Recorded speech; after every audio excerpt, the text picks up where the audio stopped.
Hello and welcome to my YouTube channel. If you're regular here, you know the score. I review many photographic, audio and video related products. Well, today isn't a review of a camera or an audio piece of equipment, a lens, adapters, anything like that.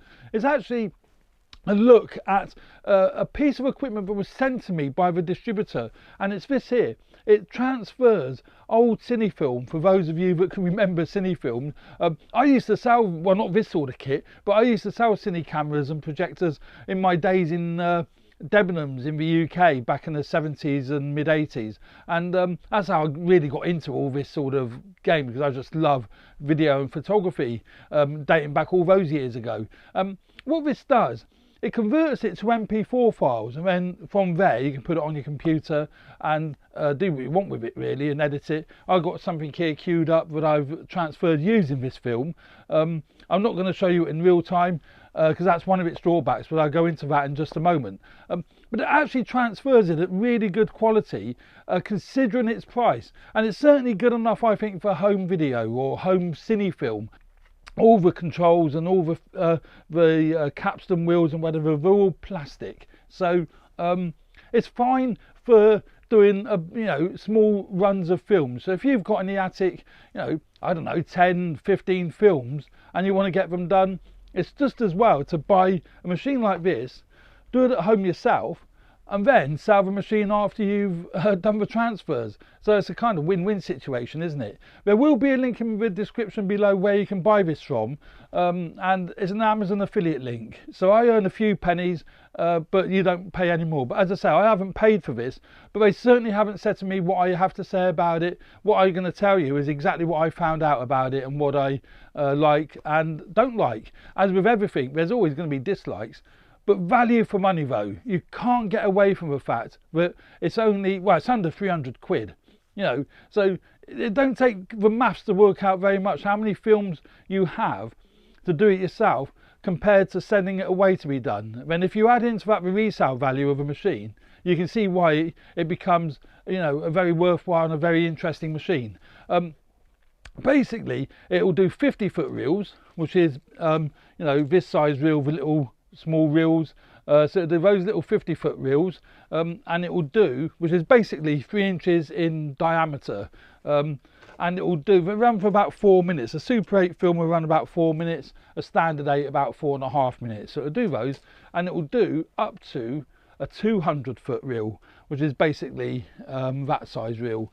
So it'll do up to 200-foot Super 8 or standard 8 silent.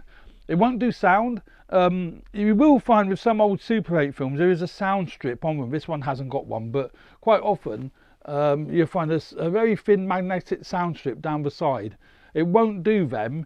It will do the film. The film will run through the machine, but it won't transfer the audio. It'll only transfer the visual part of the film. But there isn't a great deal of sound film about anyway. And if you had a sound film, you obviously earned a lot of money because they were incredibly expensive to buy and to get processed. So as I say, so it'll do those two sizes, and it won't do 400-foot, 600-foot, 800-foot reels. I mean, if you had them, just splice them onto smaller 200-foot reels. So comes with these little adapters to convert a standard 8 spool to a Super 8 spool. So those little adapters it comes with. Put that on the reel. That basically goes on to there. Follow the guidelines here. So it's got a dotted line here. That's for rewinding the films. But so you just follow it through there. You have to slide this up. So you see this little flap here comes up. That little flap comes up.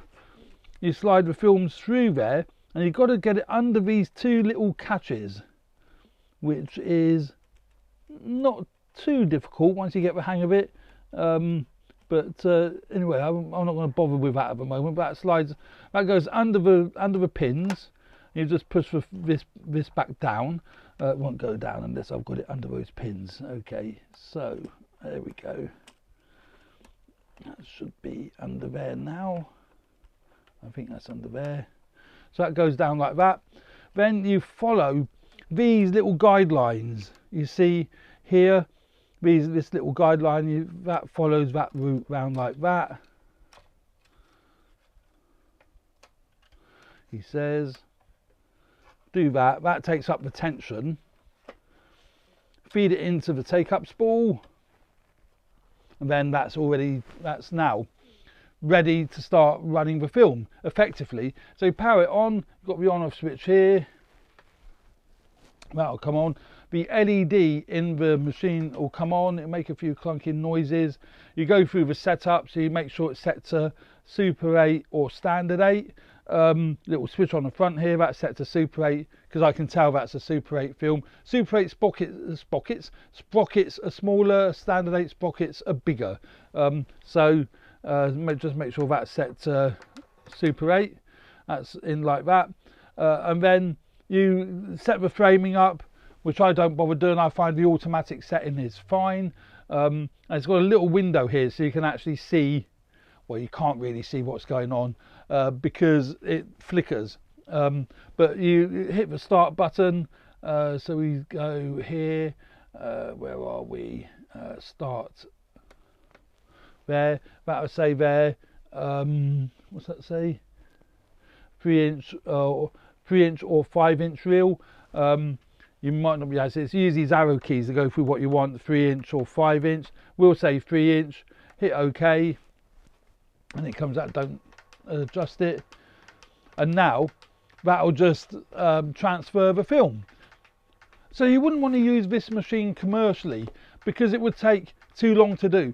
It actually takes about, I would say it's about half an hour to 35 minutes to do a 50-foot reel. A 50-foot reel actually runs in real time for 4 minutes. Now my RetroScan professional machine would do that in real time, but that doesn't do that in real time. Of course, you're looking at a massive difference in price. The RetroScan is about $6,000. This is about 300 quid. So massive difference in price. But the image quality it comes off is, I think, is very, very good. And to be honest, and I shouldn't really say this, but I really do think it can stand up against what the RetroScan machine can do.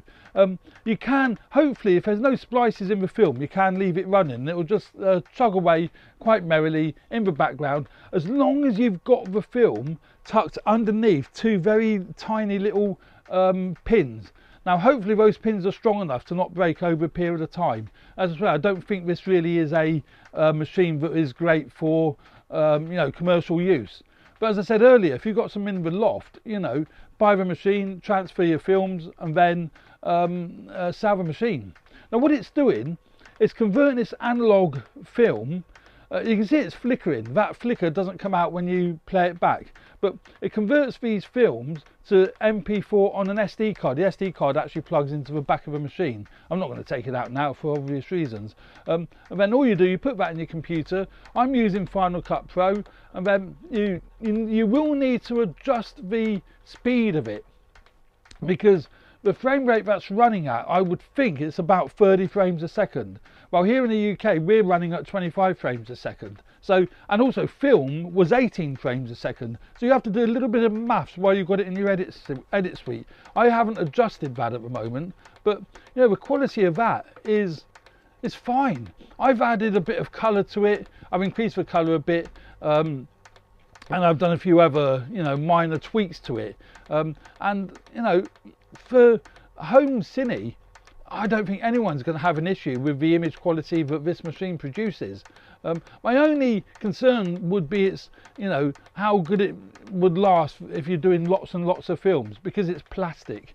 Is it likely to, give up the ghost after, a dozen or so films? I've got friends who have got one. They've run loads of films through it, and they said it's really good. And you can see, the image quality is absolutely fine. Look, the colours are good. Colours are fine. They don't look very good on this internal display on the actual unit, but that's just a preview. Now it's got a 3.5mm jack output on it, so you can plug it into a TV which has got, say, a phono input, so you can actually see it on a TV. I'm using it as a standalone unit, so you just leave it running. And I've already done this film, but I could actually just leave that running in the background, and you can see here everything is running completely fine once it's transferred. Image quality, I've got to adjust the speed, but the image quality of that is perfectly acceptable for home use. maybe not for commercial use, but home use, and that's what this machine is being sold for. It does come out of this machine a bit noisy, so you've got to add some noise reduction in the edit, you know. Well, you don't have to, but it's probably advisable to. But there we go, that's this little machine that hasn't got a rewind control on it. You rewind it by basically, once this has come off here, you put this back on this side, and that's what these dotted lines are for. You run it through there and you hit the fast forward button. And when that rewinds it, it does it pretty quick. As I say, Super 8, Standard 8 by this switch here, and just make sure when you feed it, you put it under the pins underneath. And that's pretty much all there is to say about it. And as I say, the image quality, you know, is more than acceptable for what it is. I'm quite impressed with that image quality. You know, if you look at the sharpness coming up here, you know, with this car. Lovely old car, I don't know what it is, but you know, that image quality was fine, and there's no framing errors. It's framed that nicely, you know. It's not I do find with a retro scan, if you don't get it absolutely spot on, it jumps because the framing jumps. It's a lot more complex machine to use, and there's a lot more involved with transferring film on the retro scan unit than there is using this particular machine. So yeah, although I didn't pay for this machine, I say I reiterate that they sent it to me for free to, you know, do this review with, but although I didn't pay for it, I actually think it's a great machine, and I actually, you know, would highly recommend it. So there we go, that's the cine, well, cost effective 8mm to 8mm and sorry 8 standard 8 and Super 8 cine transfer machine. We'll let that rattle on. Actually, I will stop that, so I don't need to run that machine, so we can stop that. Hit stop. So you can stop it midway if you need to adjust the splice. That is I think a downside with it is leaving it running in the background is fine as long as the film runs through fine, because I have found when it comes to a splice that isn't exactly right, then it will just stop, and you know, you don't know that it's stopped if you've gone away and you've left it. So as long as you're keeping, you know, a fairly regular eye on it, you're not going to have any issues. I mean, you can always restart it and then just join those two splices together, well, not physical splices, but join it together in the edit when you edit it. And as I say, the other downside is a 30-minute, a 50-foot reel would take 30 minutes to actually do the transfer. But other than that, you know, it's nifty, it's nice and light. So, you know, if you do want to move it around, and it's an LED light source. So it's not going to burn your films, because it's not powerful enough to burn your film. It's not like the old days when you put it in a projector and if a film got stuck, then the film will burn. That won't happen. I could leave that set there now, well, forever, and it won't burn a hole on that film. So and it's a daylight balanced LED light underneath, so you can't adjust the brightness of the light as far as I'm aware. You can to some extent, to be honest, because it has got EV settings. Because you see here this menu structure, a very simple menu structure, exposure, you can go into OK. So you can adjust it electronically, so you can take it down. But you know, that's going to be a right pain in the butt if you're trying to do that while the film's running. I don't even think you can do it while the film's running. Actually, we'll find out if you can. Let's find out. Okay, so okay, let's start it. 3-inch reel, yeah, carry on. No, you can't. So you can't access the menu while the film's running. So that exposure thing is only fine at the beginning of a film. So if the entire film is underexposed, you can, you know, increase the exposure or vice versa, reduce the exposure, but you can't do it midway through a film.